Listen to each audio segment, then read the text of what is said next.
a cada uno de ustedes. El Instituto Veracruzano de la Cultura y el Ágora de la Ciudad les da la más cordial bienvenida a esta conferencia de la Biblia, el libro perseguido, leído y más amado. Lo dije al revés, pero es lo mismo. Bien, la conferencia, como ustedes ya saben, está a cargo del conferencista Cristian Gómez Macías. Cristian Gómez Macías, en su currículum podemos leer que es director y fundador de Maná, Museo de las Sagradas Escrituras, licenciado en Filosofía y académico en la UNAM, licenciado en Teología, investigador del Instituto de Investigaciones Teológicas, miembro de la Academia de Ciencia y Fe, ha publicado varios artículos y revistas nacionales e internacionales.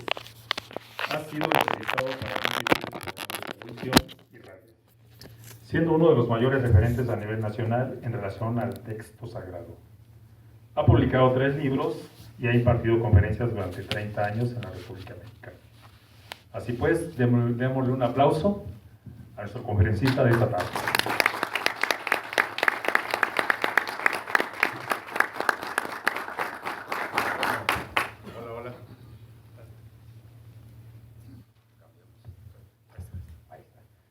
Muy buenas tardes. Bueno, en primer lugar agradezco al Instituto Veracruzano de Cultura la invitación y por supuesto a cada uno de ustedes con el gusto de que nos acompañen. Y bueno, ¿qué tiene que ver la Biblia con la cultura? ¿Tendrá alguna relación o será solamente un texto religioso? Bueno, efectivamente es un texto que tiene que ver con la espiritualidad, pero también tiene que ver con la cultura por varias razones, y yo quisiera comenzar comentando por allí. Por lo pronto, todo lo que hoy somos en Occidente, todo lo que ha sido Europa y por tanto América, se formó a partir de 2 pilares: el pensamiento griego, la filosofía, la ciencia, el arte griego, y el pensamiento bíblico. Cuando esas 2 corrientes se unieron a principios de la era cristiana, entonces surgió todo lo que hoy somos. De allí deriva la música, de los modos griegos y los salmos hebreos. De ahí deriva la filosofía que había sido de Platón, Aristóteles, retomada por los grandes como Agustín, Alberto Magno, Tomás de Aquino. De ahí deriva también el derecho, porque es a partir del que el cristianismo crea los conceptos de persona, los conceptos de igualdad de todos los seres humanos, ideas que no existían en el mundo grecorromano. Los hombres no eran iguales, había distintas razas, distintas dignidades, pero cuando en el cristianismo Jesús el Mesías muere por todos los hombres y mujeres por igual, entonces destaca esta igualdad fundada para todos los hombres y mujeres, esclavos, libres, sabios, griegos, bárbaros, y también en el hecho muy importante de que el ser humano es considerado imagen de Dios. Comentamos hoy que hay una corriente muy novedosa, muy fuerte, de defensa de los derechos humanos, pero tendríamos que preguntarnos, ¿y cuál es el sustento filosófico, cuál es el sustento racional por el cual podemos decir que todos los seres humanos somos iguales y tenemos derechos? ¿Qué tal si alguien no lo quiere aceptar así? ¿Qué tal si alguien dice, no, yo soy relativista y para mí no es así? Entonces necesitamos un fundamento. Ese fundamento lo proveyó desde los inicios de la cultura, que es lo que estamos hablando, estos conceptos elaborados en la Biblia. También, a diferencia de las religiones meramente ritualistas, es decir, las que hacen sacrificios y ponen todo su énfasis en el mobiliario, los ropajes, los ademanes, los ritos, los profetas de la Biblia, que vivieron en el siglo VIII a.C., me refiero a Isaías, a Jeremías y grandes profetas como Ezequiel, dejaron muy en claro que la relación con Dios no estribaba en que ofreciéramos la ofrenda de un animal, o que guardáramos la fiesta de cierto día, o que repitiéramos el rezo fulano de tal, sino que tuviésemos una actitud de misericordia, una actitud de justicia social. En los profetas de la Biblia, la justicia social es fundamental. Si el rico o el gobernante o el juez explota al pobre, es corrompido, entonces está absolutamente reprobado por Dios. Así que el derecho occidental surge tanto del derecho romano como de los principios bíblicos de los profetas en cuanto a la moral y una ética racional indispensable para tener una relación con Dios. Igualmente, pues no digamos en el arte, desde el arte paleocristiano, el arte bizantino, toda la música, la escultura, la pintura, la arquitectura, en gran parte, en gran proporción, ha manifestado los valores cristianos de perfección, de belleza, haciéndose eco también de las ideas de Platón en el sentido de que si Dios es el sumo bien y la suma belleza, entonces el arte debe apuntar al encuentro con Dios a través de la belleza. Y además, la ciencia misma no nace en los países de Oriente, donde las religiones son de meditación. Las religiones son de un escape de este mundo, no son religiones históricas, sino místicas. La ciencia tiene que nacer en Occidente, en el mundo cristiano, que reconoce un creador que hace un mundo sujeto a regularidades. De ahí que los primeros que podemos llamar realmente científicos, como Kepler, Copérnico, Galileo, el propio Newton, son todos gentes cristianas. Con esto basten unos ejemplos de por qué digo que la Biblia es fundante de la cultura. De tal forma que no podríamos entender ciertas cosas si no sabemos, si cuando menos no hemos leído la Biblia. De repente me encuentro personas que dicen, bueno, es que la Biblia tal o cual, oiga, ¿y ya la leyó? No, pues no. Entonces a veces hablamos de algo que no hemos leído, pero, por ejemplo, usted quiere leer el Quijote. El Quijote tiene tantas referencias a la Biblia que si no conoce algo de la Biblia, se va a quedar en blanco. Lo mismo si usted visita una galería de pintura, muchas referencias a la Biblia. O si quiere abordar la filosofía. Si quiere abordar a Hegel o a Kant, filósofos los más importantes del 18 para acá, es indispensable entender que todo el concepto filosófico, todo el sistema que ellos proponen, es un sistema filosófico teológico, y habría que conocer algo de la Biblia. Aún en filósofos no cristianos o anticristianos como Friedrich Nietzsche, no voy a entender qué dice Friedrich Nietzsche, contra quién se está peleando, contra qué se está peleando, si no conozco algo de la Biblia. Entonces, bueno, la Biblia es un elemento fundamental de una persona que quiera considerarse medianamente culta. Por otra parte, la historia de la Biblia es una historia que va de la mano con la historia de la escritura y con la historia del libro.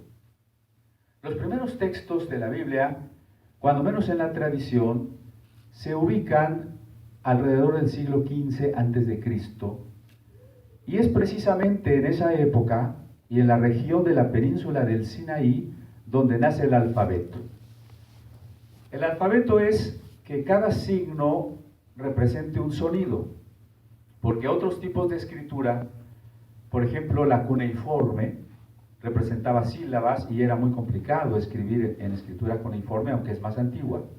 También los jeroglíficos, a los que llamamos ideogramas, es decir, el dibujito trataba de comunicarme una idea. Pero cuando a alguien se le ocurre inventar que mejor el dibujito represente el sonido con que empieza una palabra, ahí nace el alfabeto. Y eso se da en la península del Sinaí. Y esto sería más o menos contemporáneo al famosísimo relato de las tablas de piedra del Decálogo, es decir, de los 10 mandamientos. Así que la Biblia, cuando menos en su aspecto tradicional, se ubicaría cuando los libros se escribían en piedra y cuando nació el alfabeto. Y de ahí fue caminando. En Egipto se inventó otro material para escribir, que es el papiro. Es una planta que crece a orillas del Nilo y que al cortarse en tiras se teje en trama y urdimbre para formar las hojas. Sobre esos papiros pues empezó a escribir y también particularmente los textos bíblicos. Después hubo una especie de competencia cultural entre Egipto y Grecia. Egipto llegó a tener una biblioteca con 800.000 volúmenes, 500.000 que ya tenía en la biblioteca de Alejandría, una de las 7 maravillas del mundo antiguo, y 300.000 que Marco Antonio se robó de Grecia y le regaló a Cleopatra, ¿no? Pero cuando Pérgamo también estaba haciendo su biblioteca, los egipcios ya no les quisieron vender papiro y los griegos se vieron forzados a buscar otro material de escritura. El rey Eumenes III de Pérgamo decidió que escribieran sobre pieles de animales y a eso le llamamos pergamino. Y los textos bíblicos también, al igual que otros libros, empezaron a ser copiados o escritos en pergamino. Posteriormente, bueno, en ese tiempo, el formato, hablé aquí del material, ahora hablemos del formato. El formato es que los folios, hoy diríamos páginas, de un texto, se formaban una detrás de otra, de tal forma que quedaban unas tiras. El promedio de la medida de esas tiras era de 12 metros de largo. Y después se vio la conveniencia de enrollar las tiras. Así que los libros antiguos en realidad eran rollos. Así, por ejemplo, en idiomas más o menos antiguos como el hebreo, la palabra sefer, que quiere decir libro, en realidad significaría rollo. Y una Biblia ya más cerca de nosotros, una Biblia que dijéramos completa, abarcaría alrededor de 36 rollos de 12 metros. Entonces no era un solo libro, sino un conjunto de rollos que habían seguido una historia independiente porque habían sido escritos en diferentes momentos, etc. Después, los cristianos en el siglo II y III inventaron el formato en el que podían mejor poner una hoja encima de otra, algo que ya se parece a nuestros actuales libros. Eso es lo que llamamos el códice. Y entonces fue más fácil porque se podían escribir las hojas por ambos lados. Y por primera vez podríamos decir que todos los documentos que constituyen la Biblia quedaron juntos en un volumen. Así también, cuando llegamos al final de la Edad Media, la invención de la imprenta en 1452 permite que la Biblia sea el primer libro impreso en la historia. Lo que estoy tratando de ver es que veamos cómo de la mano va la historia del libro, ¿no? Durante toda la Edad Media, la obra más copiada y el material más abundante que tenemos hasta la fecha de la época medieval son manuscritos bíblicos. Y aunque en general estaban en latín, los monjes se tomaron el trabajo de desarrollar la caligrafía, las familias tipográficas, las letras capitulares o esas letras grandotas, bonitas, con que empieza un capítulo, una página, las ilustraciones llenas de símbolos, los ornatos y toda la grandeza del libro, como por ejemplo comentábamos en la conferencia del Departamento de Arte Sacro, la Biblia de San Luis, una Biblia constituida por casi 5.000 dibujos iluminados en oro y en colores muy caros, cada uno de ellos representando escenas bíblicas. Diríamos que es el libro, es una Biblia que tiene el mérito de ser el libro más bello, más elegante de toda la historia de todos los libros. Bueno, y después de la invención de la imprenta, pues hoy tenemos la Biblia en formatos contemporáneos, como puede ser la Biblia en Internet, la Biblia para computadora, la Biblia para el celular, la Biblia en braille, etc. A la par de estos formatos y desarrollo de la tipografía, también la Biblia es el libro más traducido de la historia. Hasta el momento, la Biblia se ha traducido a 2.820 idiomas. Es el más traducido del mundo. Y lo fue desde los primeros siglos. La primera gran obra, una obra extensa que se haya traducido en la historia, fue la Biblia. Y esto sucedió en el siglo III antes de Cristo. Se conoce como la Biblia de los 70 rabinos. También la Biblia permitió que el latín predominara durante más de 1000 años, porque gracias a una traducción de la Biblia que se llamó la Vulgata Latina. En otros casos fue necesario que los propios misioneros inventaran un alfabeto para los pueblos que no escribían su idioma, como fue el caso de la Biblia en armenio o de la Biblia en el gótico. Inventar un alfabeto para esos pueblos y después traducirles la Biblia hizo que esos idiomas prácticamente permanecieran. También fue el caso para los idiomas modernos. Algunos se formaron a partir de la Biblia. El caso más claro es el alemán. Hasta la fecha, los grandes literatos, como fueron Goethe o Herder o el propio Nietzsche, reconocen que la belleza de la traducción de la Biblia al alemán de Lutero es la que ha formado y puesto el modelo de la literatura y de la teoría de la traducción en el pueblo alemán. Bueno, entonces hoy tenemos la Biblia, por ejemplo, en más de 120 idiomas mexicanos. En nuestro país, oficialmente, hay 62 familias lingüísticas. Sin embargo, cada una de ellas tiene sus variantes. Por ejemplo, en el zapoteco no tenemos solo un zapoteco, sino 20 zapotecos, ¿no? Entonces necesitamos no una Biblia en zapoteco, sino una Biblia en zapoteco de Yalalaj y otra Biblia en zapoteco del Istmo, y lo mismo en celtal de Bachajón o en celtal de Oxchuc, de tal manera que para esas 300 o más variantes, ahorita ya se ha traducido la Biblia a más de 120. Entonces, bueno, sirva esta breve introducción para que veamos cómo la Biblia y la cultura, la Biblia y la historia del libro van de la mano. ¿Pero qué es la Biblia? Vamos a dar varias definiciones. Primero una más sociológica. La Biblia es la compilación de documentos de casi 1000 años que registra la evolución de las concepciones de un pueblo, el pueblo de Israel, con respecto a Dios. Lo voy a repetir, ¿no? Es una compilación de documentos. Son promedio de 70. A lo largo de 1000 años, del año 1000 a.C. hasta la época de los apóstoles, que es la obra de un pueblo, el pueblo de Israel, que registra la evolución, es decir, el crecimiento de un entendimiento, el ascenso a una claridad sobre un tema fundamental, el tema de Dios. Evidentemente sus derivados, ¿no? Como ya dijimos, la ética, la justicia, o incluso el alma, la muerte, el matrimonio, la familia, el amor, etc. Bueno, esa es una definición.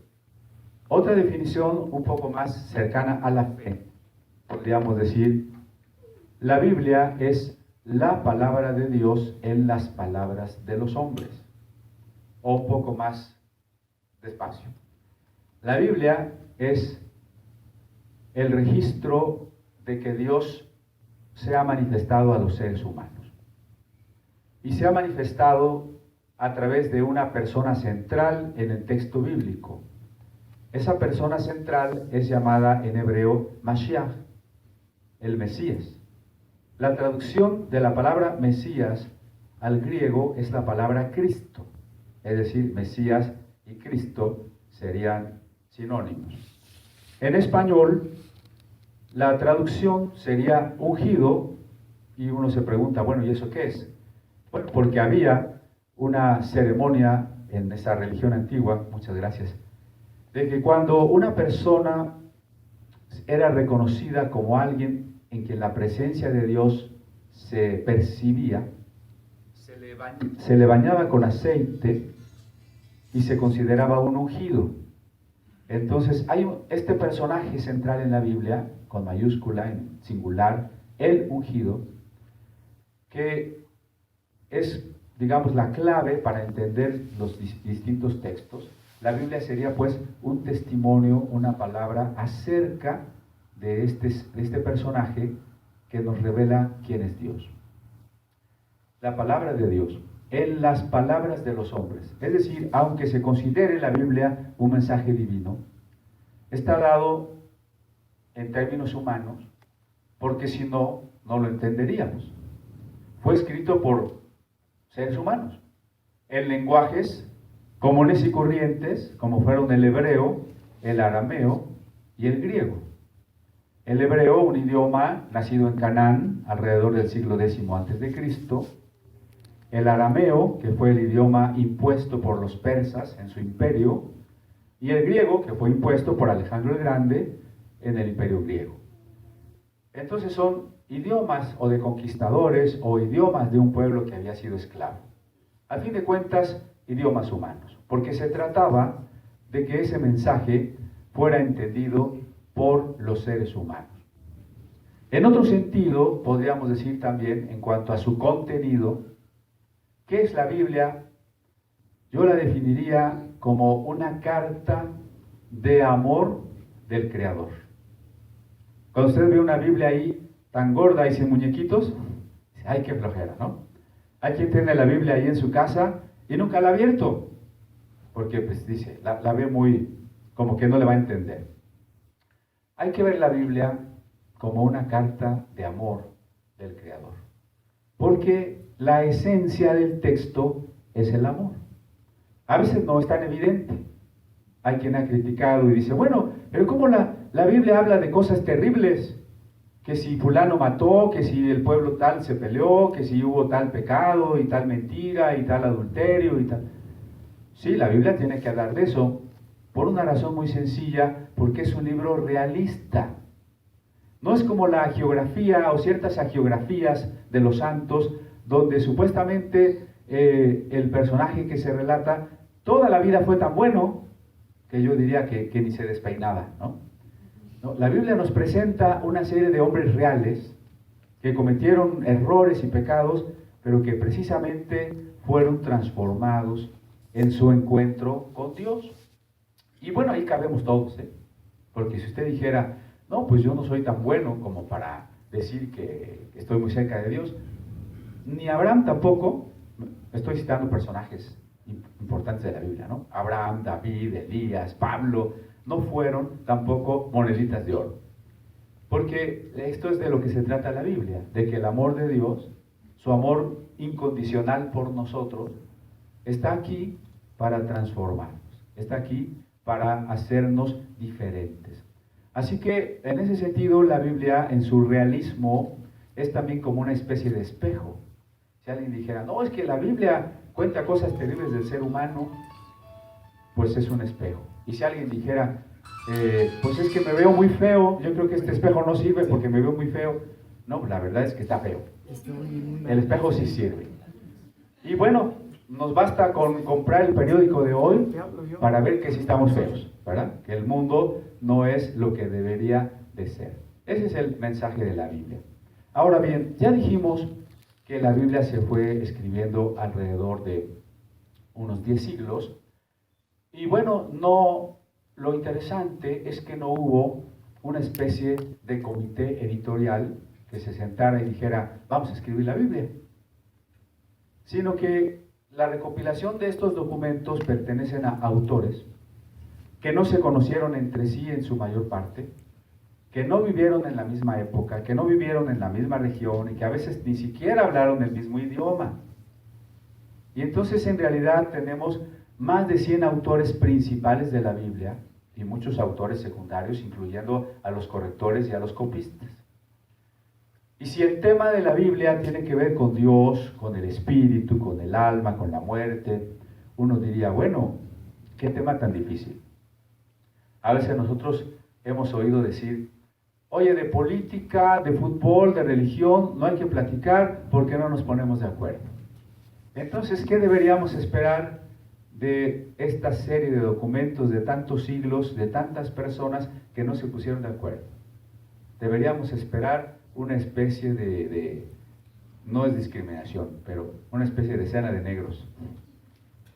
¿Sí? O sea, unas contradicciones, una cosa que no tendría ni pies ni cabeza. Si falla el sonido, me avisan, por favor, ¿no? ¿Se oye bien? Que no tuviera ni pies ni cabeza. Sin embargo, el texto sí tiene mucha coherencia. Primero, está dividido en dos partes principales. A una de ellas se le ha llamado, ya se me fue, ¿verdad? A una de ellas se le ha llamado Antiguo Testamento, aunque no es el nombre más correcto, la parte que se escribió sobre todo en hebreo. Podríamos más bien llamarla la sección que se escribió antes del Mesías.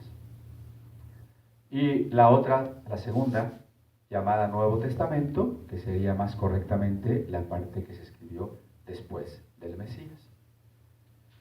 Ambas tienen en vistas a este personaje, decía yo, porque en esa parte que se escribió antes, hay una serie de historias, de símbolos litúrgicos, de profecías, de poemas y salmos que apuntan hacia la aparición del Mesías. Y el Nuevo Testamento lo que hace es relatar cómo llegó el Mesías, cómo vivió, qué dijo, qué milagros hizo, cómo murió, cómo resucitó, cómo empezó el cristianismo y una serie de cartas de los apóstoles, porque entonces no era fácil viajar. Así que, qué bueno, porque entonces ellos se vieron como obligados a escribir tratando de resolver dudas y problemas. Y la ventaja es que esas cartas se conservaron. Y hoy, al tener esas cartas y leerlas, es casi como si ellos estuvieran aquí y nos pudieran explicar algo, ¿no? Hay un argumento en la Biblia, es un argumento histórico. La Biblia es una especie de filosofía de la historia. ¿Qué es la filosofía de la historia? Pues es la pregunta por el sentido de la historia. ¿Va el mundo hacia alguna parte? ¿Suceden las cosas por algo? ¿Por qué empezaron las cosas? ¿Cuál es el fin u objetivo de todas las cosas? ¿O no hay ninguno? Esas son las preguntas de la filosofía de la historia. Y la Biblia da respuesta a esas preguntas. Y la da muy particularmente en una forma literaria que está en la Biblia, que se llama Apocalipsis. Pero en ese sentido, toda la Biblia, y no solo el Apocalipsis, es una filosofía de la historia. Por tanto, la Biblia comienza contándonos una propuesta de la creación de todas las cosas. No pretende hacerlo desde la perspectiva científica. Esto es importante aclararlo, porque a veces los creyentes y los no creyentes científicos se agarran del chongo. Eso no es necesario. Aunque la Biblia nos habla de la creación, no tiene el menor interés en hacer ciencia o en pelearse con la ciencia, sino en dejarnos claro que el mundo, en cuanto a causa trascendente, tiene a Dios como creador. Y que tiene este mundo un propósito. Y que ese propósito es un propósito amoroso. Y nos va relatando cómo la humanidad entra en un declive fundamentalmente moral que no podemos negar. Porque incluso hoy nosotros nos preguntamos, ¿por qué hay guerras? ¿Por qué hay hambres? ¿Por qué hay violencia? ¿Por qué hay prostitución infantil? ¿Por qué hay pobreza? ¿Por qué hay enfermedad? ¿No? Entonces la Biblia va relatando cómo el hombre que se separa del Creador, el hombre que olvida el amor, empieza a sufrir las consecuencias destructivas de la separación. Y bueno, la historia continúa el relato para desembocar en lo que mencioné hace rato, el Apocalipsis. ¿Qué es un Apocalipsis? Yo me he encontrado con que es muy malentendido, porque a veces se usa como palabra que se tratara de algo terrible. Incluso si pasa un desastre muy grande, decimos, estuvo apocalíptico. Y hay personas que he oído dicen, no, yo no leo el Apocalipsis porque me da miedo. No, el Apocalipsis es un género simbólico, para empezar es un género simbólico, pero que tiene el propósito de darnos esperanza al saber que la historia sí va a tener un desenlace positivo. Yo no sé si alguna vez usted se ha preguntado, bueno, ¿y en qué va a acabar la humanidad? Nos vamos a morir todos, se va a acabar el planeta, hay muchas bombas atómicas, ¿en qué va a acabar todo?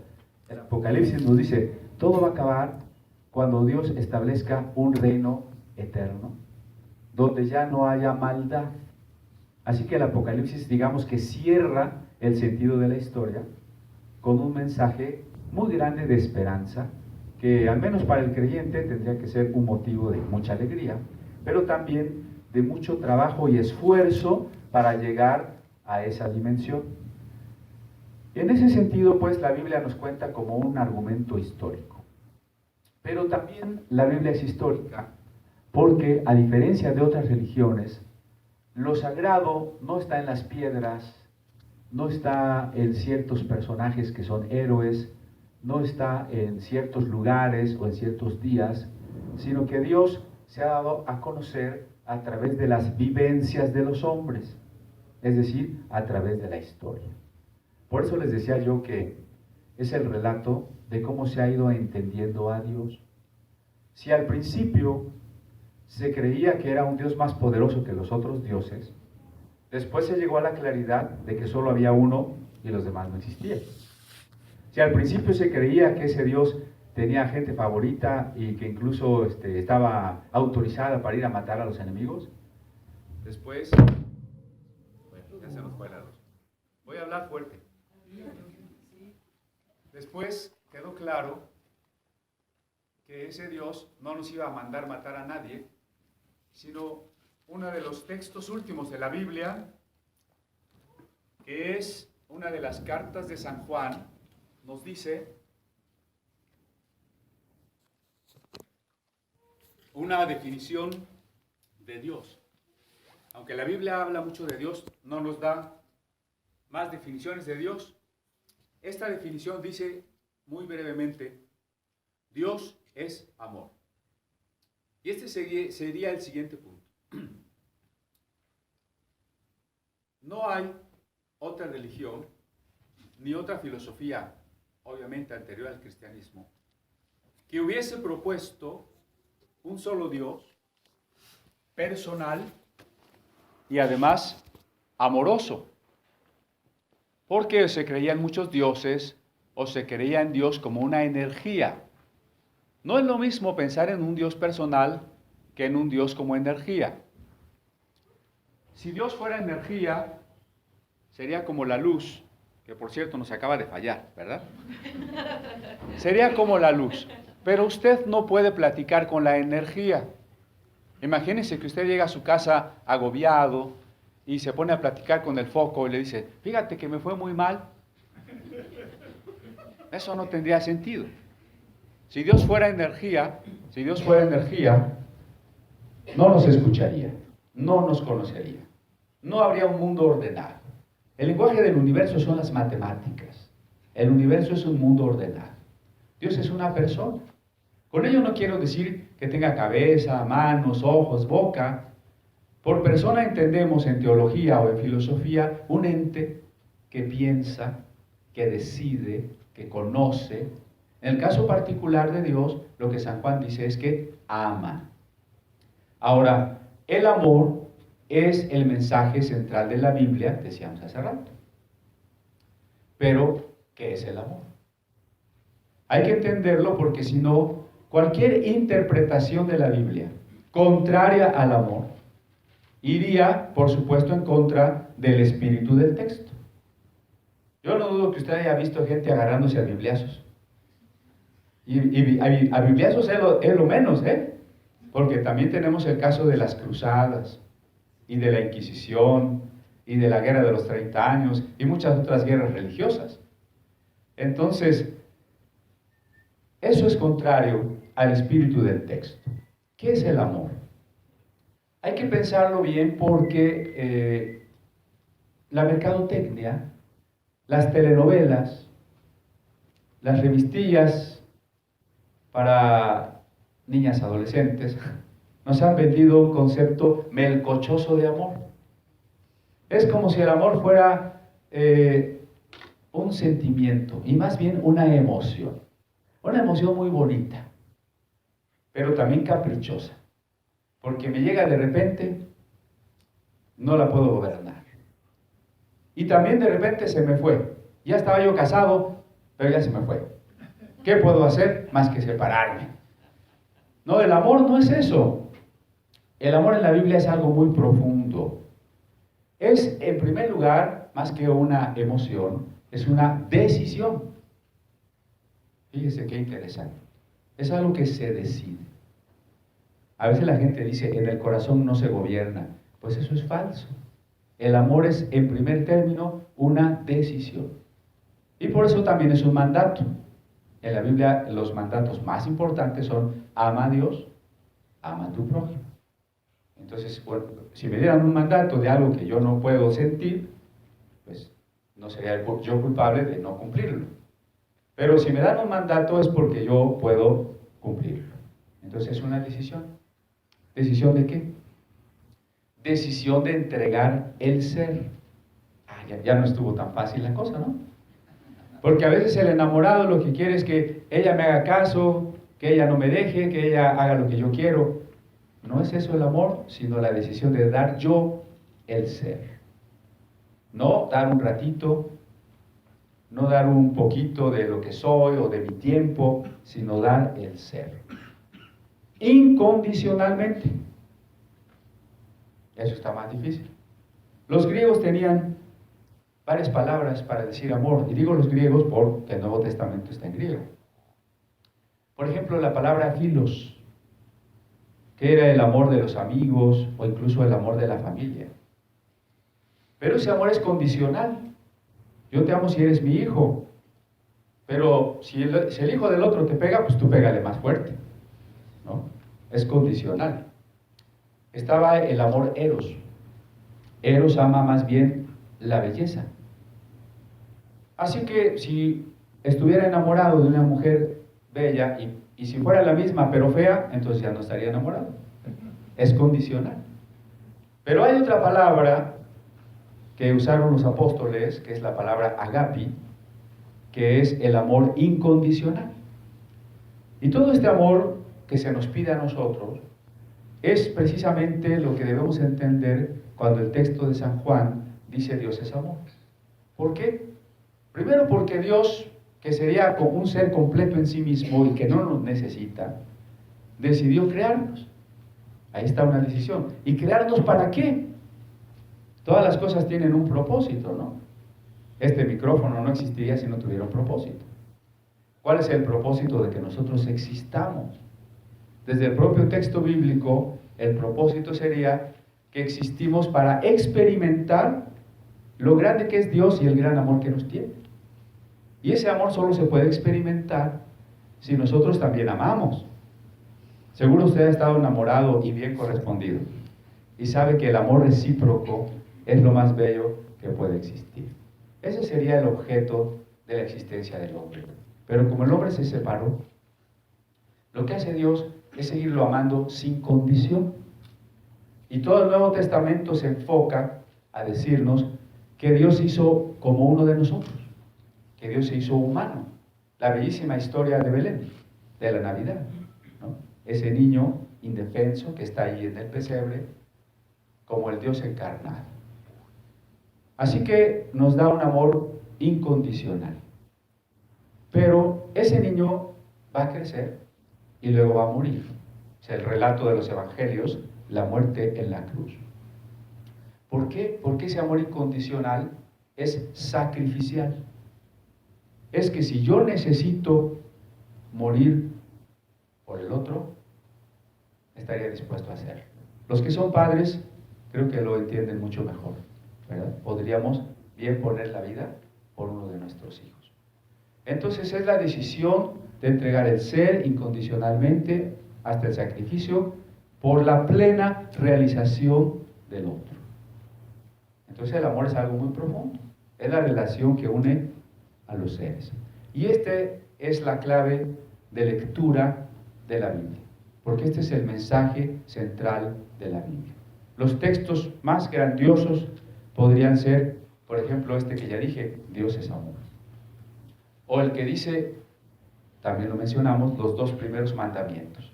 Ama a Dios con todas tus fuerzas, con toda tu mente, con toda tu corazón. Y a tu prójimo como a ti mismo. O el grandioso himno de San Pablo al amor, donde dice, el amor es sufrido, el amor es paciente, el amor es benigno, el amor es misericordioso, el amor busca lo verdadero, el amor no deja de ser, el amor todo lo cree, el amor lo espera, la fe y la esperanza se van a acabar, la ciencia y las profecías se van a acabar, los dones y los milagros se van a acabar, pero el amor permanecerá para siempre. Es el himno de San Pablo al amor. Y otro de los grandes versos que es como la síntesis de la Biblia, y es también de San Juan, cuando dice, tanto, de manera tan inconmensurable amó Dios al mundo, que dio a su propio Hijo, para que todo el que cree no se pierda, sino tenga vida eterna. Ese es el mensaje central de la Biblia. Bueno, finalmente la Biblia se termina de escribir por allá del año 100 después de Cristo, y comienza el periodo que llamamos de el canon. Canon es la lista de los libros que podríamos considerar sagrados. Y una pregunta muy frecuente es, bueno, ¿y eso quién lo decidió? Y si lo hubiese decidido una persona, tendríamos que dudar, ¿eh?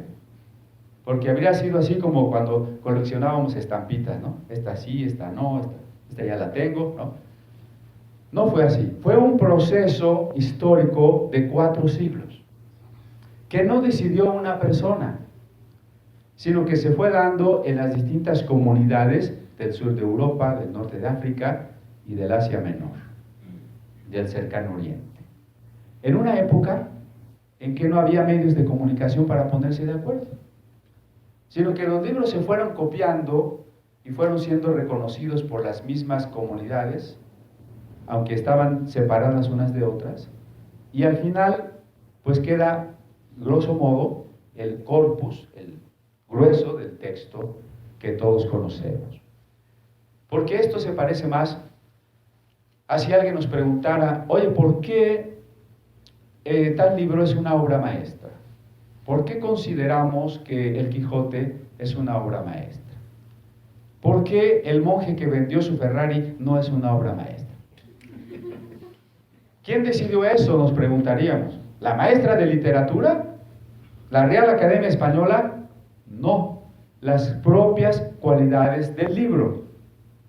¿Quién decidió esencialmente que un libro sea bíblico o no? Las cualidades del libro. Y las cualidades del libro se manifestaron a través del proceso de selección que las comunidades hicieron a lo largo de 4 siglos, sin un centro de control, sin un ponerse de acuerdo. Esto es algo muy interesante. Por supuesto, hubo una serie de documentos que tardíamente quisieron también ser parte de la Biblia. Por ejemplo, para el caso del Antiguo Testamento, el judaísmo oficial consideraba que los textos sagrados se habían terminado con un personaje que se llama Esdras. Estoy hablando como de 400 años antes de Cristo. Pero hubo otros escritores que escribieron después y que pretendieron escribir con el nombre de personajes de la antigüedad. Por ejemplo, hay un libro que se llama El libro de Enoc. Ese libro se escribió unos 300 años antes de Cristo, cuando el verdadero Enoc tendríamos que ubicarlo más de 2000 años antes de Cristo. Entonces el libro no era de Enoc. Además era posterior a Esdras. Entonces ya todo el judaísmo dejó ese libro fuera de la lista de textos sagrados. Y se les llama hoy, como a ese y a muchos otros, libros apócrifos. En el caso del Nuevo Testamento también pasó.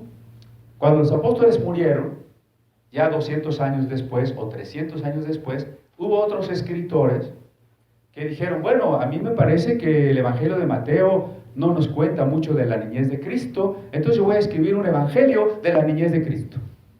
Pero ya estábamos 200 años tarde, ¿no? Así que hay un Evangelio apócrifo que se llama de Santiago. O hay otro Evangelio de Tomás de la infancia de Jesús, que además fueron escritos por personajes que no eran cristianos, sino de otra religión que se llamaba el gnosticismo. Y ellos planteaban un Cristo más bien como etéreo, que más que un salvador, era un maestro de sabiduría. Así surgieron los evangelios apócrifos, como el que hoy es muy famoso, el evangelio de Judas, o el evangelio de Felipe, o el otro evangelio de Tomás, no el de la infancia, el otro, o el evangelio de María Magdalena, y muchos otros. Así que tenemos también una literatura muy abundante que se llama apócrifa, y que por razones de la época y de las personas que lo escribieron, pues ni el grueso de las sinagogas ni de las iglesias en realidad los reconocieron como texto sagrado. Otro punto muy importante de la Biblia es el que mencionábamos hace rato, el de la traducción. La Biblia es el libro más traducido. Decíamos que la primera gran traducción de la Biblia y de toda la historia fue la famosa Biblia de los 70. Les cuento muy rápido. Se trata de una traducción del hebreo, en que estaba originalmente, al griego. La leyenda, porque no es más que una leyenda, decía que 70 rabinos habían sido convocados a Alejandría y en 72 días habían hecho 72 copias igualitas de la ley de Moisés. Eso no es real, pero lo que sí es real es que fue una traducción muy reverenciada por el judaísmo de la época de Jesús. Tenemos también la traducción de la Biblia al arameo, porque los judíos de la época del inicio de la era cristiana, que vivían en Palestina, ya no hablaban el hebreo, sino el arameo. Entonces fue necesario hacer paráfrasis arameas de lo que decía el texto, llamadas, el término técnico es targumim. Se hicieron traducciones al siriaco, traducciones al árabe, al idioma de Egipto, que es el copto, al idioma de Etiopía, que es el abisinio, etc. Después, las más importantes fueron las traducciones al latín, porque como dije, duraron muchos años. La gran traducción al latín la hace San Jerónimo en el siglo IV y se conoce como la Vulgata Latina. Vamos a llegar hasta el siglo XVI, cuando empieza la traducción a las lenguas modernas. ¿Qué había pasado entonces? Que la mayoría de la gente ya no hablaba latín. ¿Qué haría usted si le regalan una Biblia en latín? Pues no la entenderíamos, ¿no? Y eso que el español se parece. Ahora imagínese si usted hablara inglés, holandés, peor. Entonces, bueno, fíjense que los primeros que intentaron traducir la Biblia a idiomas modernos fueron sacerdotes católicos. El problema es que la Iglesia Católica oficialmente no quería promover las traducciones de las Biblias, porque pensaba que la gente que leyera la Biblia podía malentenderla y que entonces era mejor que no leyeran la Biblia, sino que se contentaran con los catecismos, las pinturas de las capillas o los sermones. Y entonces no se procuraba que el pueblo leyera la Biblia. Pero los sacerdotes que quisieron traducir la Biblia, los primeros fueron Juan Wycliffe al inglés y William Tyndale. Pero William Tyndale lo quemaron en una hoguera por traducir la Biblia al inglés. El que la tradujo al alemán también era un sacerdote y se llamaba Martín Lutero. Y entonces lo excomulgaron. Y quien la tradujo al español también era un monje que fue Casiodoro de Reina. Y cuando tradujo por primera vez la Biblia completa al español, pues lo excomulgaron, la Inquisición lo persiguió. No lo pudo agarrar, pero lo persiguió por toda la vida. Entonces la historia de la Biblia en los idiomas modernos es también una historia de la Biblia perseguida. Hace rato dijimos que la Biblia ha sido el libro más perseguido. Lo fue en tiempos de la invasión griega a Israel, lo fue en tiempos de las persecuciones de los emperadores romanos contra los cristianos, lo fue en los tiempos de la Inquisición, fue el libro más perseguido. Y lo es ahora en algunos países de la área musulmana y lo fue en el bloque socialista. Entonces en México, le voy a ir abreviando porque yo ya los oigo roncar. En México, podríamos decir, nuestra nación nace por ahí de 1521, con la caída de Tenochtitlan. Pero los españoles y los primeros misioneros que llegaron aquí, franciscanos, mercedarios, agustinos y al final jesuitas, traían algunas Biblias en latín, pero no eran para la gente. Los primeros intentos de darle la Biblia al pueblo se hicieron al tarasco y al náhuatl. Pero muy pronto los dominicos ordenaron que esas traducciones se quemaran. Era trabajo de los franciscanos. Pero los dominicos ordenaron que esas traducciones para los indígenas se quemaran. Así que durante más de 400 años no fue fácil, no fue permitido leer la Biblia en nuestro país. En México estuvo la primera imprenta de América. En la Ciudad de México estuvo la primera universidad de América, en la que se enseñaba teología. Y a pesar de eso, aquí no se imprimieron Biblias y aquí no se estudiaba la Biblia. En el puerto de Veracruz, estamos muy cerca, ¿no? Los barcos llegaban a San Juan de Ulúa y eran inspeccionados. Si traían alguna Biblia, era confiscada y quemada. Algunos judíos fueron descubiertos que habían traído partes de la Biblia en hebreo. El caso famosísimo, les cuento, de la familia Carvajal. Era una familia que, para que no se dieran cuenta que eran judíos, mandaron al hijo menor a hacerse monje dominico. Cuando murió el padre de la familia, el hijo tuvo permiso de salir del convento y venir al entierro. Y se dio cuenta de ciertas ceremonias distintas que tenía su familia. Y entonces fue a la Inquisición y dijo, se me hace que mi familia es judía. Entonces vino a la Inquisición y los aprendió a todos, mujeres y hombres, los torturó y los quemó por tener la Biblia en hebreo. Y muchos fueron juzgados también por tener alguna porción de la Biblia, acusados de luteranos. Entonces en nuestro país, toda la época colonial, las Biblias no podían entrar en los barcos. Si alguna entró de contrabando y fue descubierta, fue quemada con todo y su poseedor. Así que mientras en Europa los países alfabetizaban a la población para que pudieran leer la Biblia, en México incluso llegamos al siglo XX con una gran proporción de la población analfabeta. Y si en Europa se promovía la libertad de conciencia al leer la Biblia, en nuestro país no se permitía la libertad de conciencia. Había que creer solamente lo que se nos impusiera. Luego, si usted se pregunta por qué andamos tan atrasados, ahí está parte de la respuesta, ¿verdad? Pero bueno, fíjense que las primeras Biblias, la primera Biblia en español, que dije hace rato de Casiodoro de Reina, se imprimió en 1569. Así que para el 2019 vamos a estar cumpliendo 450 años de que haya habido una primera Biblia en español. Yo espero, a ver si para entonces podemos venir con una exposición para mostrarles cuál fue esa primera Biblia, ¿no? Pero a nuestro país, la primera Biblia que llegó en español, llegó el 25 de abril de 1827 y llegó precisamente a Veracruz. ¿No les da así como un poco de orgullo? La primera Biblia, el primer cargamento de Biblias en castellano llegó en abril de 1827 al puerto de Veracruz. Y era una Biblia de traducción católica de un sacerdote que se llamó Felipe Schio de San Miguel.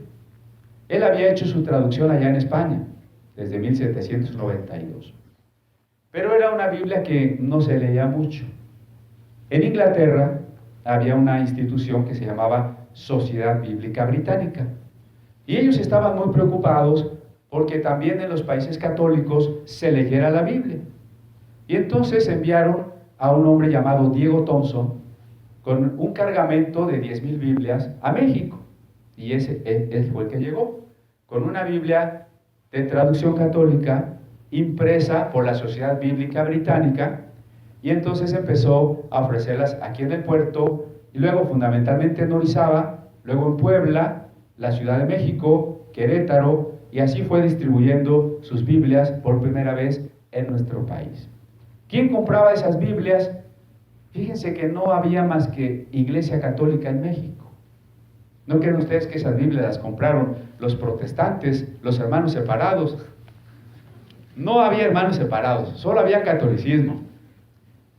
Entre paréntesis, si usted sabe por qué la bandera tiene color blanco, es porque cuando Agustín de Iturbide firmó las 3 garantías, una de ellas, el color blanco, representaba la garantía de que en México solo se iba a permitir la religión católica. Entonces no había otra iglesia aquí, ni judíos, ni budistas, ni nada. Así que esas 10,000 Biblias las compraron sacerdotes, maestros, de los del plantón, pero de aquel entonces, ¿verdad? La compraron intelectuales, ¿no? Todos católicos. Y eso, bueno, trajo algunas cosas muy interesantes que otro día, pues con más calma, podremos platicar, que pasaron en nuestro país. Pero así llegó la Biblia. Pero eso no quiere decir que la mayoría de la población tuviera Biblias, ni que supiera leer, ni que fueran tan baratas, ¿no? Realmente la Iglesia romana se opuso a la lectura de la Biblia hasta 1964. El Concilio Vaticano II. Si alguno de ustedes tiene más de 20 años, recordará cuando las misas eran en latín. A ver, ¿alguien aquí o puros jóvenes? No, sí, ya, no me dejarán mentir. Varios se acuerdan, las misas eran en latín y no se nos permitía leer la Biblia.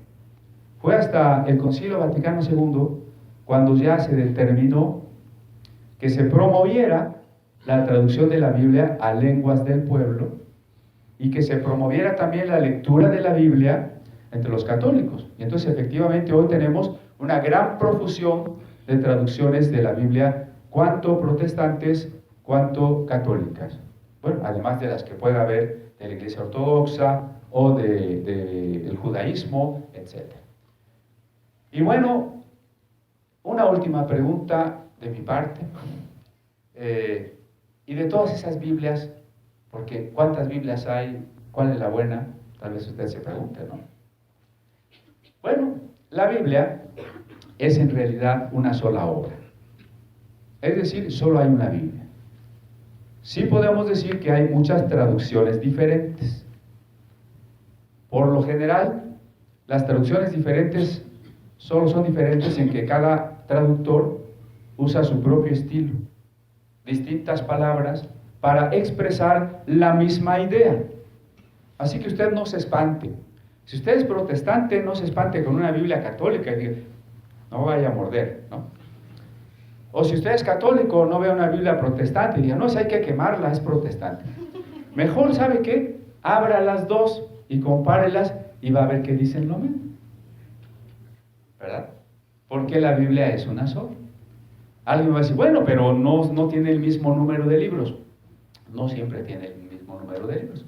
Las primeras Biblias protestantes sí tenían los famosos libros deuterocanónicos, llamados también por algunos apócrifos. Pero bueno, cuando se dijo estos libros no son fundamentales para establecer las creencias, pues ya nos vamos a imprimir. Mejor, en vez de eso, imprimimos más Biblias. De cualquier manera, si usted cree que es importante leer esos libros, no pasa nada. Porque esos libros ni son católicos ni son protestantes. Son libros judíos. Me refiero a Macabeos, Judith, Eclesiástico, Sabiduría. ¿Sí? Y quien es protestante no debe de pensar, esos apócrifos los metieron los católicos, han de ser del diablo. No, son libros judíos de historia, de sabiduría, que fueron considerados sagrados por unos sí y por otros no, pero no tienen ninguna importancia sustancial en las creencias básicas. Es decir, si usted lee Macabeos o no lee Macabeos, eso no va a cambiar las creencias básicas del cristianismo. Por tanto, es una discusión un tanto cuanto inútil, ¿no? Pues se pueden leer, es mejor leerlos y conocerlos, y pues ya cada quien decide si los considera inspirados o no inspirados, pero no por eso nos tendríamos que pelear. Pero entonces la Biblia es en esencia una sola. Hay traducciones dirigidas a personas cultas, a estudiosos del texto, hay traducciones dirigidas a personas que tienen poca preparación y que tienen un lenguaje más escaso. Y bueno, entonces depende a quién está dirigida una Biblia, si a un lector en lenguaje sencillo o a un lector que está dispuesto a investigar. Pero en esencia es la misma obra. Este es un tema sumamente largo. El Museo de la Biblia fue fundado en el año 2000. En el 2003 comenzamos a impartir carreras en ciencias bíblicas, en idiomas bíblicos. Nuestras carreras duran 4 años y no terminamos. Entonces es un tema muy vasto. Pero pues yo quisiera dejar tiempo a algunas preguntas para poder ir a las inquietudes más bien específicas. Solo le digo que en el Museo de la Biblia tenemos más de 1600 Biblias diferentes, desde las que están en los idiomas originales, hebreo, arameo y griego, hasta las Biblias mexicanas, muchas traducciones al español, Biblias de la Edad Media, Biblias de la Reforma, de la época colonial, católicas, judías, protestantes, de todas, porque es un museo. Ahora bien, es muy importante poder pensar en que la Biblia es el único libro del que tenemos miles de manuscritos antiguos, porque hay quien tiene la inquietud de, bueno, ¿y si la Biblia ya está toda cambiada? De la Biblia tenemos alrededor de 30,000 manuscritos. ¿Y cómo se hace una traducción moderna de la Biblia? Se hace una buena traducción consultando las ediciones científicas de hebreo y griego. ¿Qué es una edición científica? La que compara los distintos manuscritos para asegurarnos que lo que vamos a leer está ubicable en tal manuscrito que es de tal siglo y que está en tal museo o en tal biblioteca. En ese sentido, la Biblia es un patrimonio universal, porque estas 30,000 ejemplares, manuscritos, no están en un país, no están en un solo lugar o en una sola religión, sino en los museos, bibliotecas más importantes del mundo. Así que si hay algún libro del que podamos tener los elementos para decir que se ha conservado, que es una traducción buena o mala, es la Biblia, porque tenemos todo ese gran cúmulo, ese tesoro documental, que sobre todo en el siglo XIX y XX creció mucho con los nuevos descubrimientos. Usted ha oído hablar seguramente de los rollos del Mar Muerto. Es un solo ejemplo de que en 1947 se encontraron alrededor de 800 documentos en las cuevas de Qumran, con 2000 años de antigüedad, y que nos permiten comparar nuestras Biblias modernas con esos manuscritos de hace 2000 años para saber que la Biblia se ha transmitido fielmente. ¿Damos tiempo de alguna pregunta? ¿Alguna inquietud? Con toda confianza, puede no estar de acuerdo, no pasa nada. A lo mejor no sé la respuesta, tampoco pasa nada. Sí. Yo con todo este tema de las nuevas tecnologías, de los nuevos descubrimientos, como usted lo menciona, de los nuevos ecos que hay de que la Biblia efectivamente está escrita y demás por gente que pudo ser santa o no, que pudo estar allí en época y tiempo. Gracias.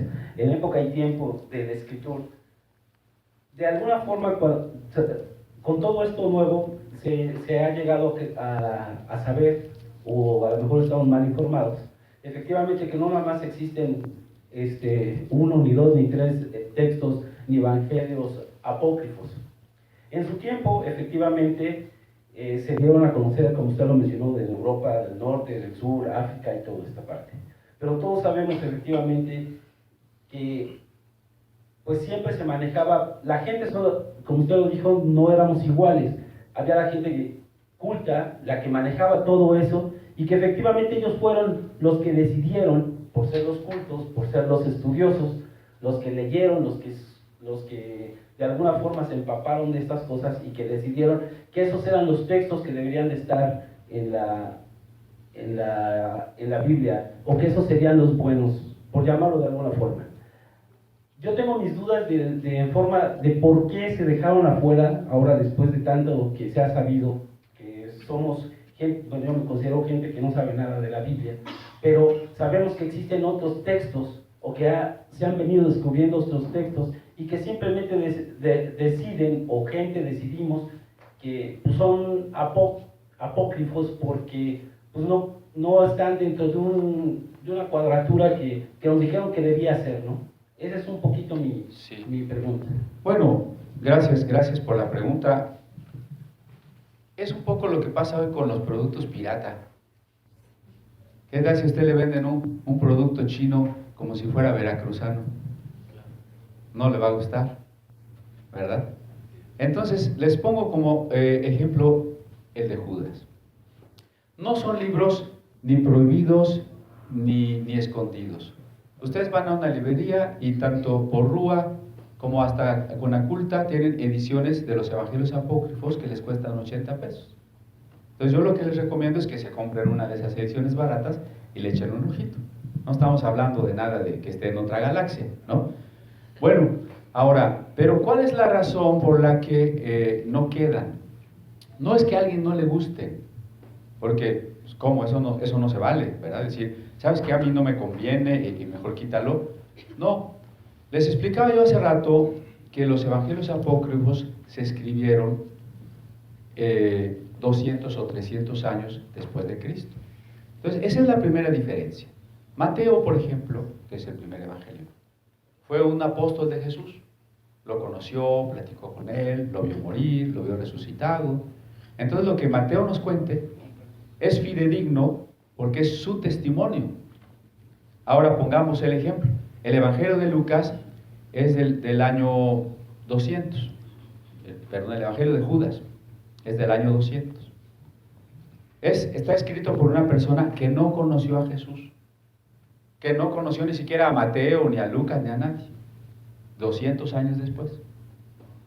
Ese es el primer factor. ¿Qué le podemos creer a una persona que escribe 200 años después o a una persona que escribió y que vivió todas las cosas?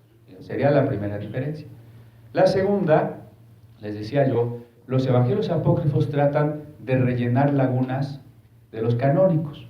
Obviamente, porque son posteriores, tratan de rellenar lagunas. Entonces, por ejemplo, a todos nos ha surgido la duda, ¿y Judas por qué traicionó a Jesús?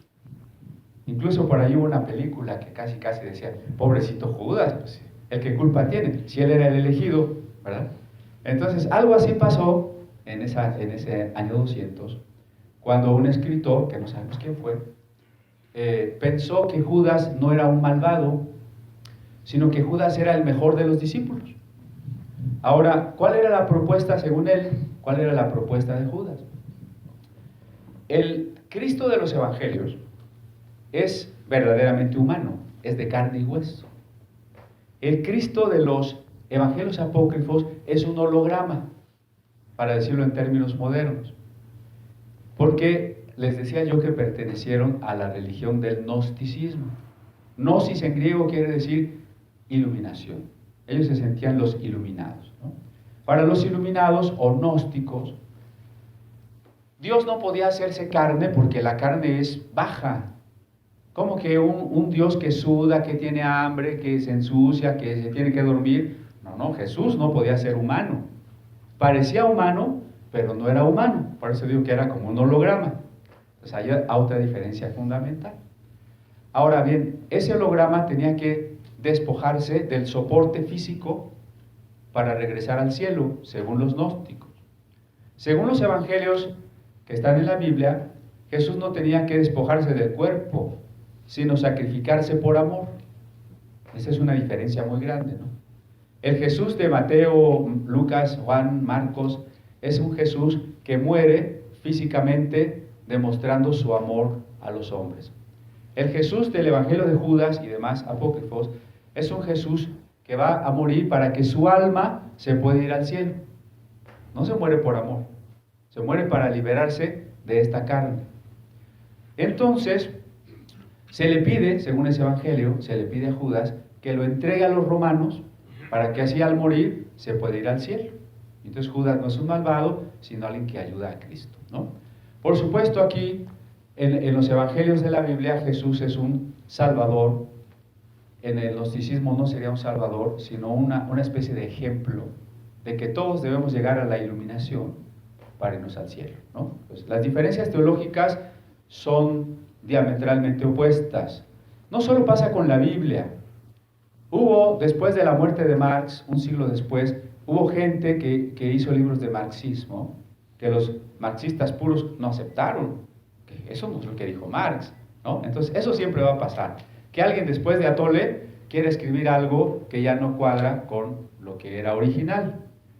Pero sobre todo, miren, un evangelio, la palabra evangelio significa buena noticia o proclamación. Lo que es la cualidad de un evangelio es ser una proclamación de que el Mesías ya llegó, murió y resucitó. Los evangelios apócrifos no tienen ese mensaje, no son una proclamación, son a veces relatos, a veces son dichos. Entonces, en un sentido estricto, no son evangelios. Por otro lado, los mismos evangelistas, cuando Jesús estaba vivo, no tenían idea de que iban a escribir los evangelios. Nunca. Vuelvo a Mateo como ejemplo. Cuando Mateo andaba con Jesús y cuando Jesús murió, Mateo no dijo, voy a escribir mi evangelio. Cuando Mateo escribió su evangelio, habían pasado 20 o 30 años de que Jesús había muerto. Cuando Mateo se dio cuenta que las buenas noticias se habían difundido muchísimo, que había muchos nuevos creyentes, que tal vez se iba a morir y ya no había quien platicara la historia de manera directa, entonces escribió 30 años después de la muerte de Cristo. Entonces, ¿cómo podemos hablar de un evangelio de Judas? Imagínense que Judas, en la noche antes de la cruz, ¿no?, traiciona a Jesús, luego ven que lo llevan a la cruz y va y se ahorca. Entonces Judas no podría saber que 30 años después los discípulos iban a escribir unos documentos conocidos como evangelios. Judas no lo podría saber. Y en ese estado de depresión para irse a ahorcar, ni modo que Judas hubiera dicho, estos canijos dentro de 30 años van a escribir unos evangelios donde van a hablar mal de mí. Así que antes de ahorcarme, yo voy a hacer el mío. No puede ser. O sea, hay una serie de cosas incoherentes, ¿no? Entonces, son ejemplos, pues, de evidencias que simplemente nos están mostrando que los evangelios apócrifos son documentos muy interesantes para conocer una rama del cristianismo que se llamó el gnosticismo, pero que son documentos tardíos, que no están escondidos, les insisto, léanlos, pero que ningún cristiano tiene obligación de aceptarlos porque no son auténticos. Esa sería la respuesta, ¿no?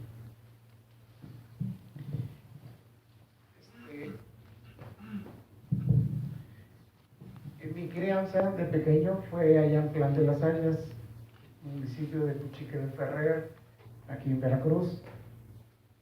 Desde esa época, de una manera u otra, tuvimos acceso a la Biblia, ¿sí? Pero, y hasta la fecha, lo veo, ¿no?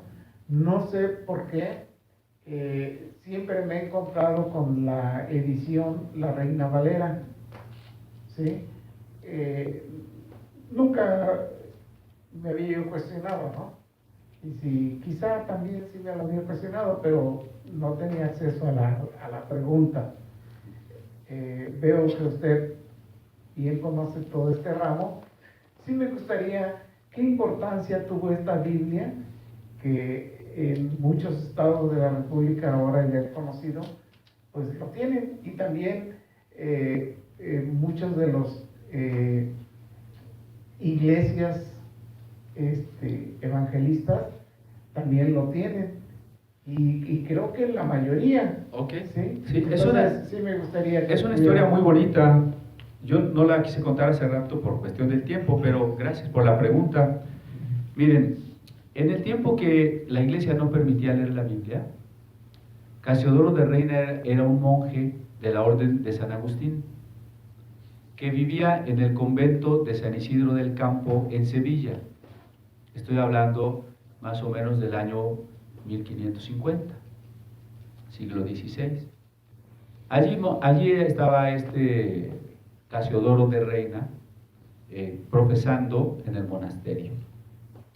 Al mismo tiempo, en Holanda, había un hombre que se llamaba Juan Pérez, ¿no? El famoso Juan Pérez, que estaba preocupado porque existiera un Nuevo Testamento en español. Los que somos de habla hispana no teníamos en ese entonces un Nuevo Testamento en español, solo existía en latín. Entonces él se preocupó por hacer una traducción al español, pero en Holanda. Entonces él dijo, ¿cómo le voy a hacer para que mis amados compatriotas españoles tengan el Nuevo Testamento en su idioma? En España ya estaba prohibida la Biblia. Y las aduanas que separan allí los Pirineos, ¿no? Estaban la Inquisición y estaba gente de los jesuitas cuidando que no entrara la doctrina luterana. Entonces nadie se atrevía a llevar esos Nuevos Testamentos a España porque ya sabían que de ser descubiertos los llevarían a la hoguera. Hubo un hombre muy delgado, muy flaquito, chaparrito, que se llamaba Julián Hernández, y por esa complexión le apodaban Julianillo. Julianillo dijo, yo voy a llevar los Nuevos Testamentos a España. Cargó sus mulas con toneles de vino y ahí escondió en un fondo doble los Nuevos Testamentos. Logra cruzar España y llega al convento de San Isidro del Campo en Sevilla y empieza a compartir con los monjes los evangelios. Los monjes como que despiertan, o sea, usted no vaya a pensar que porque alguien va a una iglesia o está en un convento ya se sabe la Biblia. Muchas veces no se lee la Biblia. Cuando esos monjes empezaron a leer la Biblia y encontrar a Cristo en la lectura directa de los evangelios, empezaron a cambiar. Julianillo trató de compartir sus Nuevos Testamentos con otras personas que estaban interesadas. Nada más que un día le entregó uno a una persona, a un herrero, que se llamaba igual que otro, pero que no era. Y entonces el herrero dijo, ¿y esto qué? Y fue con la Inquisición y dijo, el tal Julián Hernández me dio esto. Entonces la Inquisición lo aprendió y lo torturó para que dijera quiénes habían recibido Nuevo Testamento. Julianillo, con todo y su debilidad, soportó las torturas sin delatar a sus hermanos. Pero la Inquisición ya sospechaba de los monjes de San Isidro del Campo. Entonces el abad recibió la noticia de que iban a venir por ellos y les dijo, el que se quiera quedar, quédese, el que quiera escapar, váyase. Esa misma noche, 11 monjes escaparon, entre ellos Casiodoro de Reina. Los que se quemaron, ¿sí? Fueron quemados en el auto de fe de Sevilla de 1562. ¿Qué es un auto de fe? Era que hagan de cuenta que en la plaza mayor de la ciudad se ponían unas gradas para que se sentaran los gobernantes, los obispos, los inquisidores, y que además se reuniera todo el pueblo, y en el centro había una hoguera. Y ahí se quemaba a los herejes, a la vista de todos, para que la gente tuviera miedo de caer en la herejía. Eso es un auto de fe. Allí murieron pues los monjes y Julián Hernández.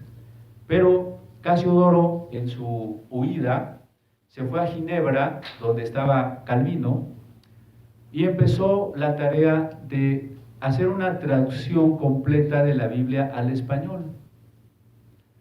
No se quedó en Ginebra porque, bueno, triste es decirlo, pero también Calvino permitió la quema de allí, un señor llamado Miguel Servet, ¿no? Y se fue luego a Inglaterra, de Inglaterra huyó a Holanda y luego a Alemania y todo eso, porque la Inquisición era como hoy la CIA. No estaba nada más en España, estaba en muchos países, y donde te agarrara, te regresaba a España y te quemaba. Entonces Casiodoro realmente anduvo escondiéndose y al mismo tiempo traduciendo la Biblia. La terminó de traducir y la dio a imprimir en 1569.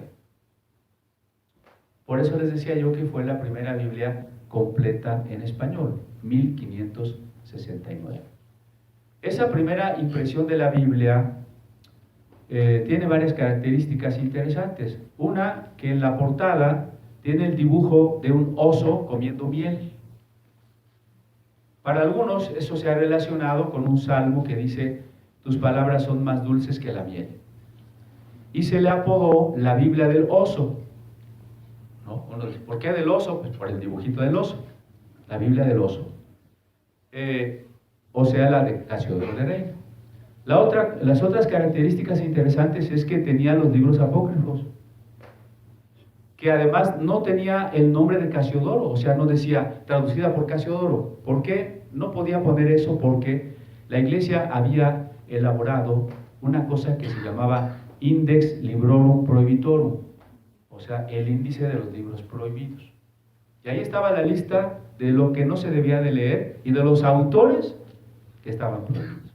Y en esa lista ya estaba Casiodoro. Entonces dijo, si pongo mi nombre, pues nadie va a querer esta Biblia. Y a mí lo que me interesa es que tengan la Biblia, no que yo sea famoso, ¿verdad? Entonces no le puso su nombre. De todas maneras, esa Biblia se empezó a difundir en España, aunque se imprimió en Suiza. Se empezó a difundir en España, pero la Inquisición la catalogó como Biblia protestante. Entonces la mayoría de los ejemplares fueron quemados. Por casi 400 años esa Biblia estuvo como desaparecida. Es una traducción anterior al Quijote, más importante que el Quijote. Sin embargo, el Quijote es más famoso, porque esta fue prohibida. Para el 1850 más o menos, muchas iglesias no católicas, cristianas no católicas, empezaron a recuperar esa Biblia. Le actualizaron algunas palabras muy antiguas que ya no se entendían, pero básicamente dejaron la misma traducción. Y entonces se empezó a volver como la Biblia favorita de todos los cristianos no católicos, tanto por su belleza literaria, como por su exactitud en la traducción, como por cuanto había sido una Biblia perseguida. Entonces por eso es que en todo el ámbito evangélico, protestante, la Biblia de preferencia ha sido la Biblia de Casiodoro de Reina.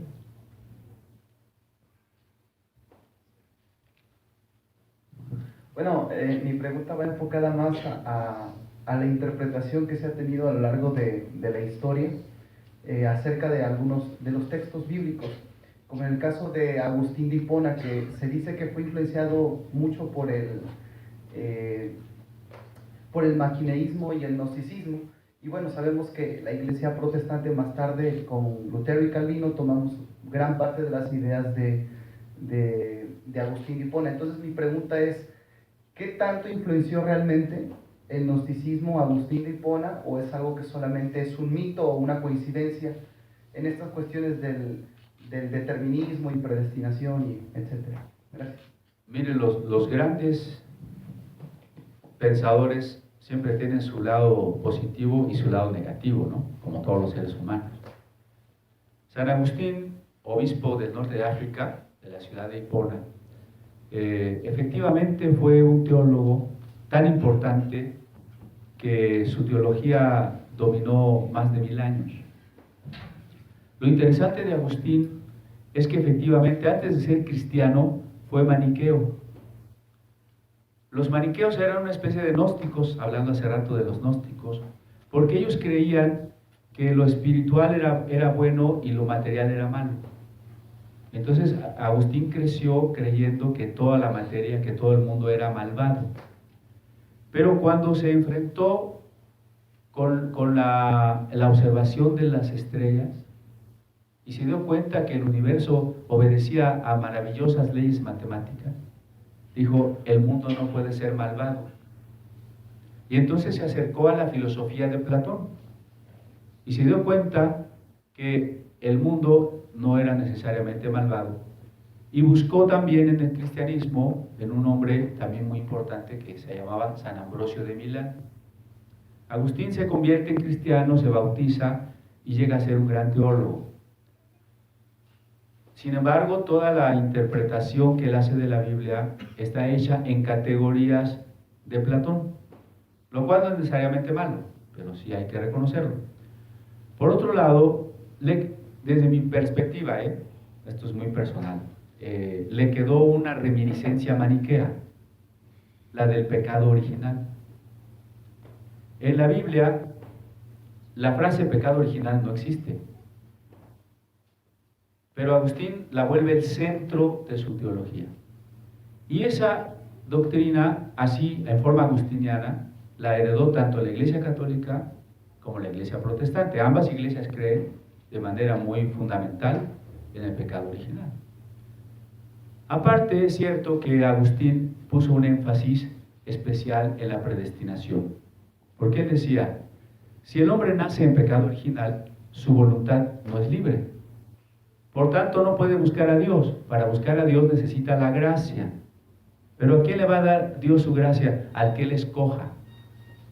Entonces, efectivamente, si ustedes leen a Santo Tomás, que viene 800 años después. El cable. Bueno, ahí. 800 años después viene Santo Tomás de Aquino y defiende plenamente en la Suma Teológica la doctrina de la predestinación. Luego vienen 1000 años después, viene Lutero. ¿Cómo es que Lutero llega a la conclusión de que la salvación es un regalo de Dios, que tenemos que aceptar así, como un regalo? Porque la gran preocupación de la Edad Media era, ¿qué tengo que hacer para salvarme? Y decían, no, pues vete a las cruzadas y si te mueres en la guerra ya te salvas. O vete a visitar unas reliquias, hacer unas peregrinaciones, o da mucho dinero. Lutero se da cuenta que eso no te salva, que la salvación es un regalo de Dios, porque Cristo ya murió por nosotros. Pero eso Lutero lo entiende leyendo a San Agustín, el comentario de San Agustín a la epístola de Pablo a los romanos.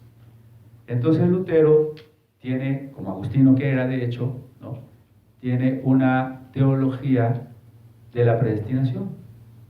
Pero quien lleva la doctrina de la predestinación a su punto más alto es un reformador de segunda generación, que es Juan Calvino.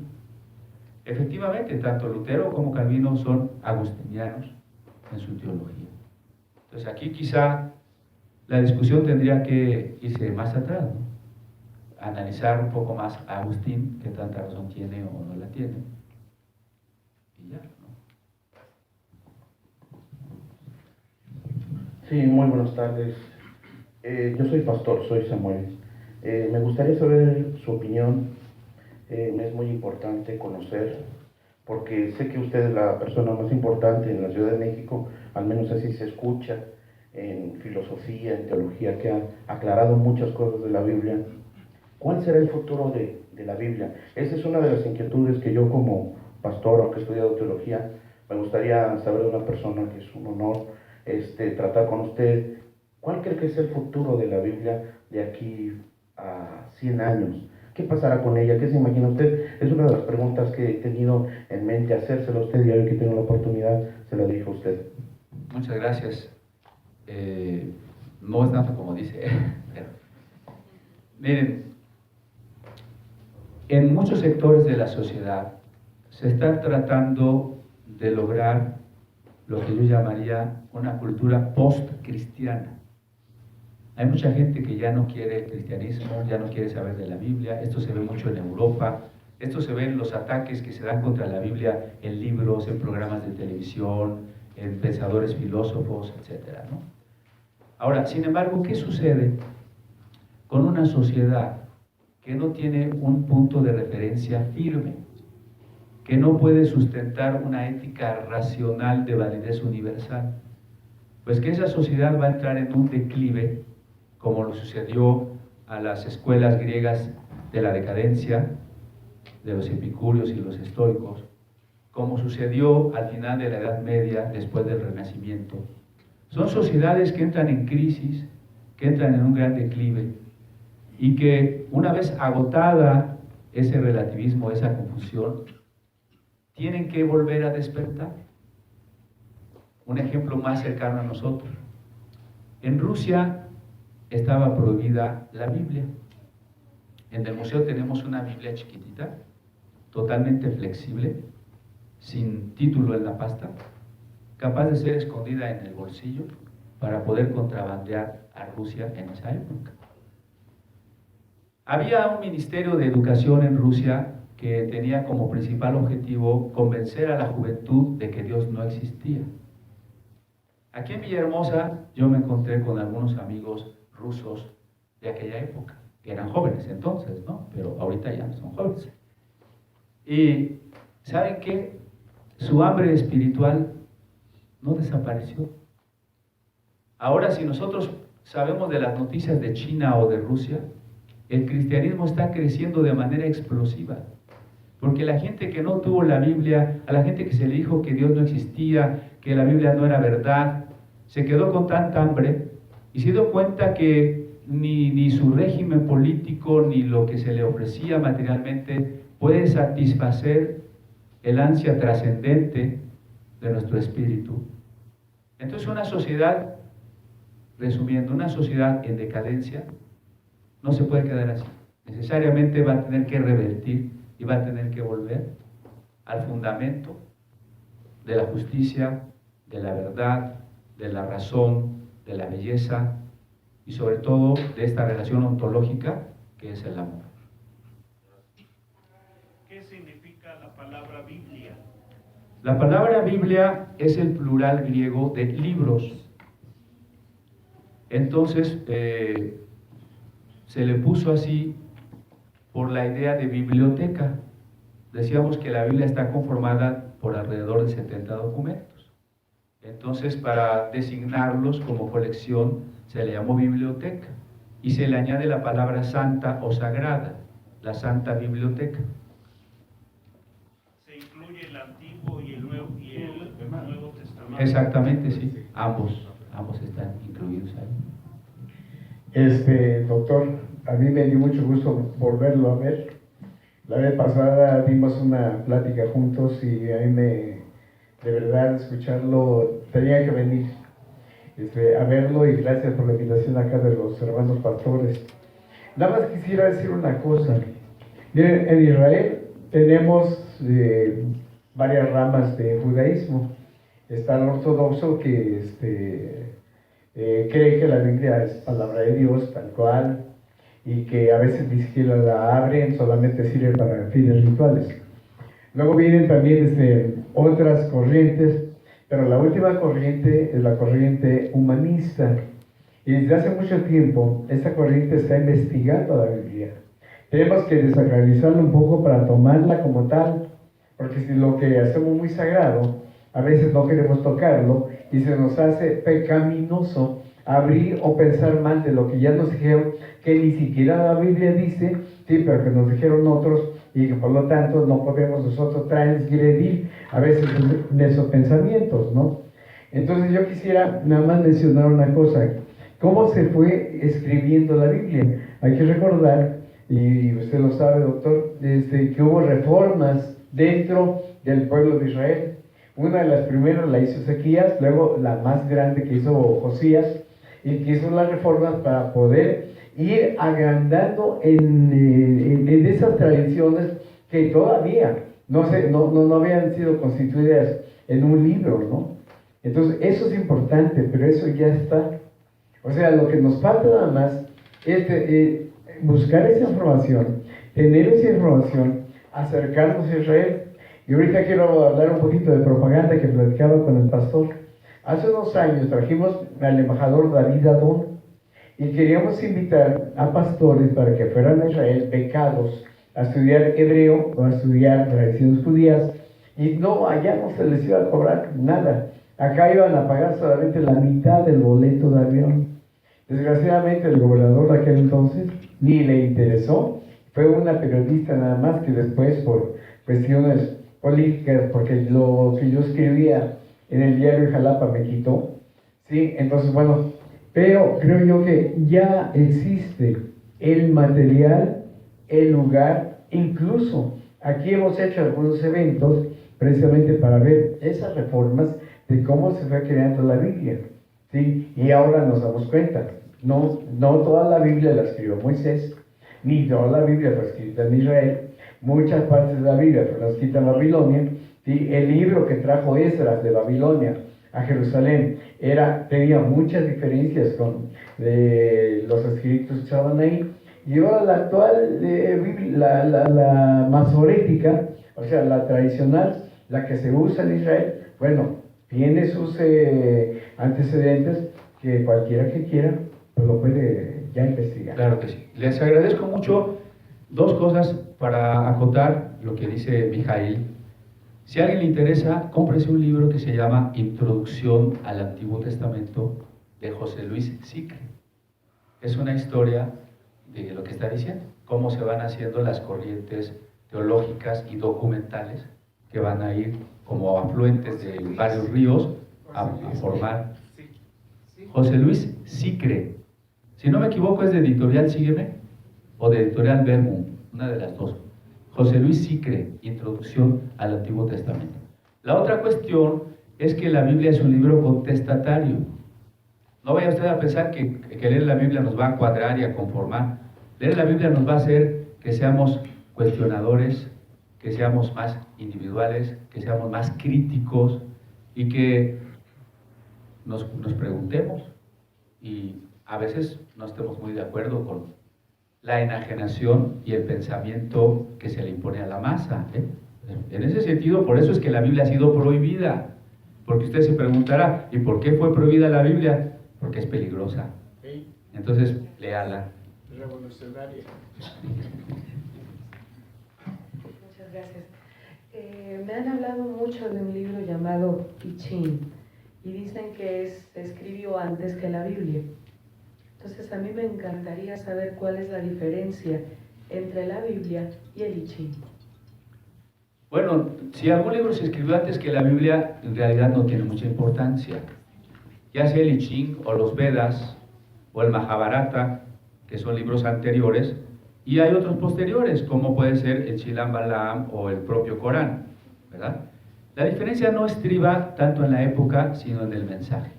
Lo que teníamos que preguntarnos es, ¿cuál es el mensaje de la Biblia? El mensaje de la Biblia es que hay un Dios de amor que se hizo humano para reconciliarnos con Él y ofrecernos un matrimonio eterno de amor. ¿Qué otro libro dice eso? Ninguno. Y esa es la importancia de la Biblia. Los otros libros tienen también su valor como experiencias espirituales, poesías, himnos, relatos, pero digamos que hay una diferencia fundamental entre las religiones del Oriente y el cristianismo. ¿Cuál es esa diferencia? La digo muy rápido.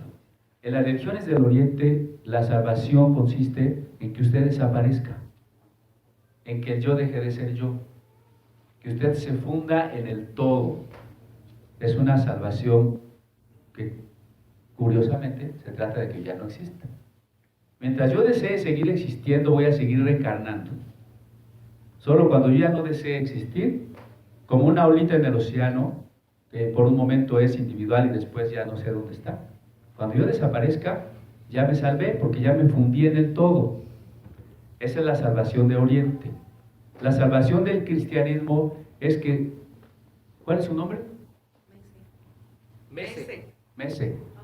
Que Mese va a ser Mese de aquí a 1.000.000 de años. Y que va a vivir en una unión amorosa con Dios, sin fundirse con Dios. Dios va a ser diferente y usted va a ser diferente. Como un matrimonio. Para que haya un matrimonio tiene que haber dos personas diferentes y amor recíproco. Usted no se casaría consigo mismo, ¿verdad? Me acepto a mí mismo porque me quiero mucho. No se trata de que usted diga yo soy Dios y desaparezco, sino yo soy distinto a Dios, somos dos personas distintas, pero unidas en un amor eterno. Entonces, lo fundamental es distinguir los conceptos de salvación. ¿Me voy a fundir con el todo o voy a vivir en unión amorosa con Dios sin perder mi personalidad? Una última pregunta. Una pregunta, discúlpenme. Quisiera yo hacer una aclaración, que se ha dicho de que son libros y el Antiguo Testamento no son libros, porque en esa época no existía ninguna imprenta, eran rollos. Así eso lo dijimos al principio, ¿no? Sefer o Saferim. Rollos, exactamente. Cristian, bienvenido a Jalapa nuevamente. Como bien comenta Mijael, bueno, se retiró, pero bueno, Jalapa te da la bienvenida nuevamente, gracias por estar acá. Estamos hablando que la Biblia es un libro inspirado por Dios. Yo nada más quisiera saber hacerte esta pregunta, lejos de, bueno, en alguna ocasión vi en YouTube algunos de tus videos, es la primera ocasión que tengo esa oportunidad de verte personalmente, pero quisiera yo saber si estamos hablando que la Biblia es un libro inspirado por Dios y que hay un sinfín de versiones en todo el mundo, quisiera yo saber en tu criterio cuál es la Biblia que es en cuanto a traducción la más cercana a esa inspiración hecha por Dios en los hombres. Miren, toda traducción es perfectible. Yo no diría que la Biblia fulana es la mejor. Yo diría que hay varias muy buenas. Si usted es un lector, nada más lector, cualquiera es buena. Pero si usted ya va a estudiar en detalle un pasaje, yo lo que les recomendaría es que tengan 4 o 5 diferentes. Menciono algunas de las mejores, de las más críticas traducciones. Obviamente la Reina Valera, la Biblia de Jerusalén, la Nácar Colunga, la Dios habla hoy, o la Biblia del Peregrino. Ahí tenemos 5 Biblias muy buenas que por las características distintas que tienen se complementarían. Y entonces uno busca un pasaje y lo lee las 5 y nota las diferencias y las semejanzas y tiene que construir una síntesis. Ese es el mejor método. Bueno, pues agradecemos a todos su presencia en esta noche. Creo que, al igual que un servidor, estamos agradecidos con Dios por haber permitido estar aquí al hermano de hoy. Muchas gracias por esta clase, muchas gracias por su presencia. Esta conferencia llega a su final, pero no olviden que en la Iglesia Betel continuamos con la última conferencia de este ciclo, por esta ocasión, a las 7 de la noche. La música como Ministerio de la Palabra, si no mal recuerdo. Ahí los esperamos a todos ustedes. Muchas gracias a la gente desde este lugar. Es Venustiano Carranza número 61, entre Guatemala y Ciprés, Colonia Francisco y Madero, me parece. Venustiano Carranza, del Monte de Piedad, 3 cuadras para rumbo a los Berros. Así es. Todavía estamos a tiempo. Hoy, a las 7, el día de hoy termina. Y bueno, esperamos poder tener el segundo ciclo de conferencias de la Biblia no tardando. Esperen noticias, estamos trabajando en ello y les pedimos oraciones para que esto siga. Muchas gracias, hermano, muchas gracias a todos, que tengan muy buena tarde.